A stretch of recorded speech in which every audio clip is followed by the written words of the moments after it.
Thank you, Madam President. Madam President, I'm delighted to give you an opportunity to catch your breath.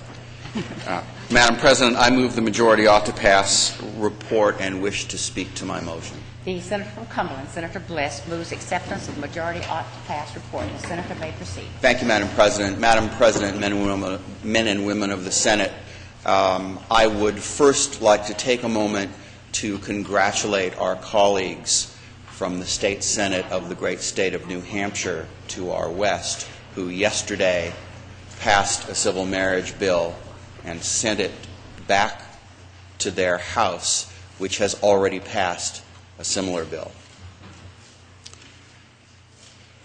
When tradesmiths, farmers, and clergy sailed west on boats from Europe with their families in the early 1600s, they sought to leave behind the oppression in favor of opportunity and freedom. A century and a half later, this vision was recorded in a document, the Declaration of Independence, bringing us the idea captured in the phrase, "All men are created equal."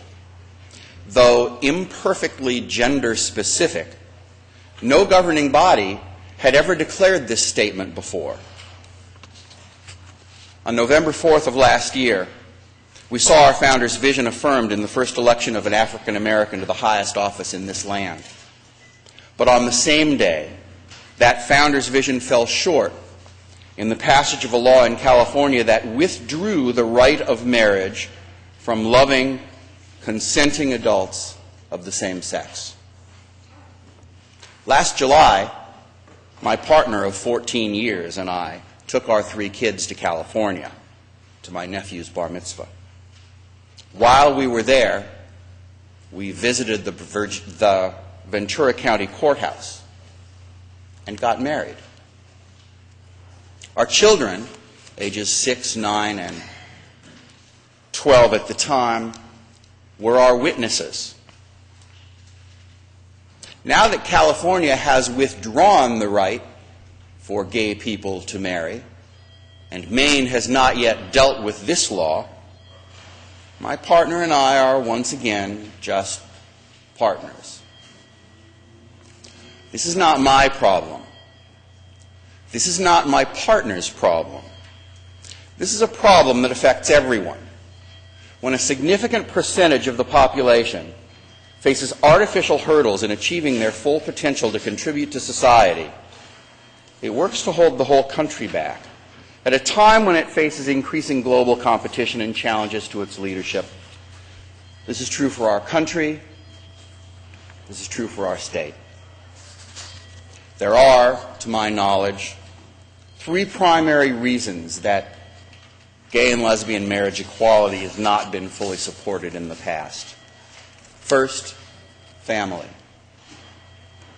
Some believe that gay marriage weakens families. In opposing the legalization of gay marriage in California in 2008, reportedly more than $30 million were spent.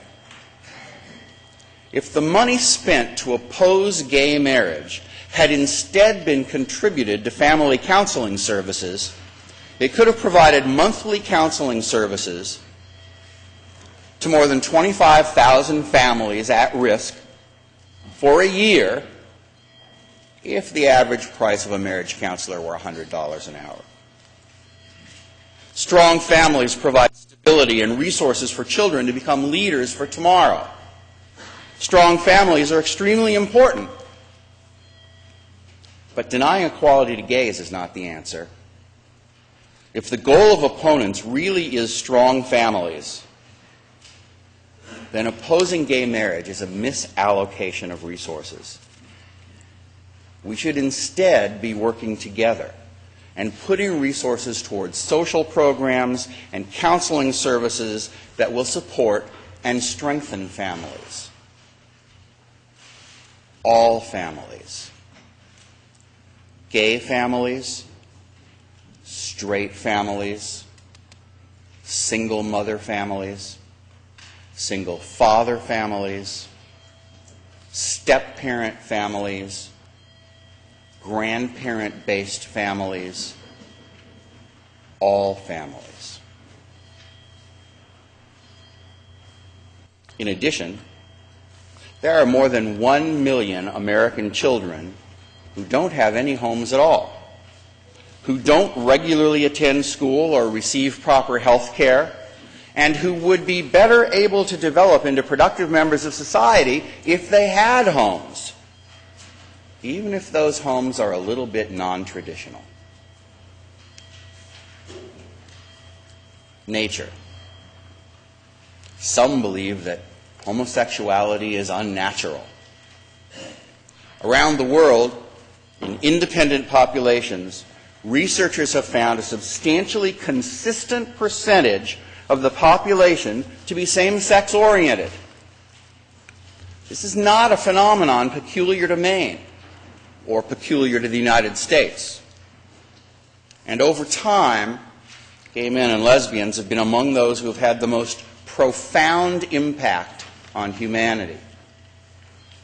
From Socrates to Alexander the Great to Shakespeare, opposing gays based on nature is like opposing the wind or the sun. You can put up walls, but you would be better off putting up wind turbines or solar panels. 3, religion. Some oppose homosexuality based on religion. For a man to lie with another man as he would a woman is toeva, Leviticus 20:13, where toeva is commonly translated as abomination or sin. In that same passage, it's also declared toeva to eat shrimp, or more to the point here in Maine, lobster. It literally translates as against ritual. At the time the Bible was written, people needed to reproduce to strengthen their community. We're also told that to touch pigskin makes one unclean, that a father may sell his daughter into slavery, that a person should be put to death for working on the Sabbath. And Sabbath is literally translated as Saturday. Next time you're watching football on a Sunday, ask yourself if, on moral grounds, you should be supporting people who touch pigskin. Leviticus 11:8. If you happen to be someone's daughter, next time you think to oppose your father's wishes, ask yourself, what would a fair price for me be? Exodus 21:7. If you answer a work-related email on your BlackBerry on the Sabbath, ask yourself if law enforcement officials should be legally obligated to stone you to death. Leviticus 23:3. Henry David Thoreau once wrote, "I know of no more encouraging fact than the unquestionable ability of man to elevate his life through a conscious endeavor. If there is anything that history has shown, it is that we can progress, that humanity can progress." I ask you today to make that conscious endeavor, to make that phrase in the Declaration of Independence come alive here in Maine, and to join with me in voting ought to pass on Senator Damon's civil marriage bill. Thank you, Madam President.